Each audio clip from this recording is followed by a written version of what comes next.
नमस्कार भक्तगणों, आप सभी का हमारे YouTube चैनल शक्ति सुदर्शन उज्जैन पर स्वागत है। हिंदू धर्म में शरद पूर्णिमा की तरह ही कार्तिक मास का भी विशेष महत्व है। इस महीने में दान पुण्य, पूजा पाठ और नदी में स्नान करने की मान्यता है। भगवान श्री हरि विष्णु को समर्पित कार्तिक का पवित्र महीना इस बार 29 अक्टूबर रविवार को लग रहा है। इस महीने में भगवान विष्णु और उनके अवतारों की पूजा करना सबसे शुभ माना जाता है। बता दें कि कार्तिक मास भगवान विष्णु और माँ लक्ष्मी का अत्यंत प्रिय माह होता है। माना जाता है कि इस माह में पवित्र नदियों में स्नान करने और दान पुण्य करने से जीवन में किए गए पाप धुल जाते हैं और व्यक्ति को सुख व शांति व मोक्ष की प्राप्ति होती है। मान्यताओं के अनुसार इस माह में कुंवारी कन्या को नदी में स्नान करने से मनचाहा जीवन साथी मिलता है। कार्तिक माह में भगवान विष्णु, माता लक्ष्मी, यम देवता, धन्वंतरी, गोवर्धन, भगवान श्री कृष्ण और चित्रगुप्त जी की पूजा की जाती है। आज के इस वीडियो में हम कार्तिक मास के महत्व के बारे में बात करेंगे व ये माह इतना विशेष क्यों है, साथ ही कार्तिक माह में पड़ने वाले प्रमुख त्योहार कौन कौन से हैं। लेकिन वीडियो शुरू करने से पहले आपसे अनुरोध है कि अभी तक इस चैनल को सब्सक्राइब नहीं किया है तो चैनल को सब्सक्राइब करें और बेल आइकन को दबाएं ताकि आने वाली नई वीडियोस की नोटिफिकेशन आपको मिलती रहे। वीडियो को लाइक करें और ज़्यादा से ज़्यादा शेयर करें।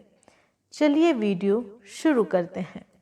लेकिन वीडियो शुरू करने से पहले आपसे अनुरोध है कि अभी तक इस चैनल को सब्सक्राइब नहीं किया है तो सब्सक्राइब ज़रूर करें और वीडियो पसंद आए तो वीडियो को लाइक करें और ज़्यादा से ज़्यादा शेयर करें। चलिए वीडियो शुरू करते हैं। एक डोगरी थी, उसने अपने बेटे से कहा, बेटा मुझे कार्तिक नहाना है, इसलिए मुझे यमुना किनारे छोड़ आ। बेटे ने कहा, ठीक है। उसने अपनी पत्नी से माँ के लिए 30 दिन के 30 लड्डू बनवाए और सब सामान बांधकर माँ को यमुना किनारे ले गया। वहाँ पर उसने एक छोटी झोपड़ी बना दी और उसमें माँ को छोड़कर घर आ गया। वहाँ पर डोकरी रोज सुबह जल्दी उठकर कार्तिक नहाती, यमुना जी और राधा दामोदर जी की पूजा करती और लड्डू का भोग लगाकर कहती, आओ मारे बाल मुकुंद जी आओ। जब बाल गोपाल छोटे बालक का रूप रखकर आए तो डोकरी ने आधा लड्डू उनको दे दिया और आधा खुद खा लिया। बालक के पास गुल्ली डंडा थे, उसने वह डोकरी की झोपड़ी में रख दिए। रात को डोकरी सब सखियों के साथ भजन कीर्तन करती, तब तन मन से भगवान की सेवा करती। बाल गोपाल की दया से उसकी झोपड़ी महल बन गई और गुल्ली डंडा भी सोने के हो गए। इस तरह व्रत, भजन, पूजन करते हुए महीना पूरा हुआ। बेटा माँ को लेने आया तो वहाँ के ठाट बाट देखकर बेटा पहचान नहीं पाया। उसने पड़ोसियों से पूछा, मेरी माँ कहाँ गई? उन्होंने कहा, तेरी माँ तन मन से भगवान की सेवा पूजा करती थी तो उसके ठाट बाट हो गए। वह इस महल में रहती है। बेटे ने माँ को प्रणाम किया और सब सामान और सोने का गुल्ली डंडा गाड़ी में रखकर अपने घर आया तो उसकी पत्नी ने कहा, यह सब ठाट बाट कैसे हुए? बेटे ने कहा, मेरी माँ कार्तिक नाई और धर्म ध्यान पूजा पाठ किया, इसलिए राधा दामोदर भगवान इस पर टूटमान हुए हैं। यह सुनकर उसकी पत्नी ने कहा, अगले साल मेरी माँ को भी यमुना किनारे छोड़कर आना। साल भर पूरा हुआ और कार्तिक महीना आया तो बहू ने अपनी माँ के लिए भी 30 बड़े बड़े लड्डू बना दिए और यमुना किनारे भेज दिया। बेटा सास को वहाँ झोपड़ी बनाकर छोड़ आया। वहाँ पर वह ठंड के कारण देर से उठती, नहाती भी नहीं और भोग भी नहीं लगाकर लड्डू खुद ही खा लेती। उसके पास भी भगवान बाल गोपाल के रूप में आए और लड्डू मांगा तो वह बोली, पहले ही मेरी बेटी ने केवल 30 लड्डू ही दिए हैं, उसमें से तू ले लेगा तो मेरा पेट कैसे भरेगा?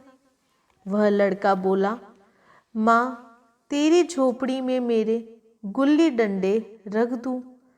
वह बोली, पहले ही जवाई जी ने छोटी सी झोपड़ी बनाई है, पाँव लंबे करने की भी जगह नहीं है। तेरे गुल्ली डंडे कहाँ रखूं? मेरे पास जगह नहीं है। महीना पूरे होने पर बेटी ने अपने पति को अपनी माँ को लेने भेजा। बेटे ने वहाँ देखा कि झोपड़ी टूटी हुई है और वहाँ एक गधी बंधी हुई है। उसने पड़ोसियों से पूछा, मेरी सास यहाँ से कहाँ गई?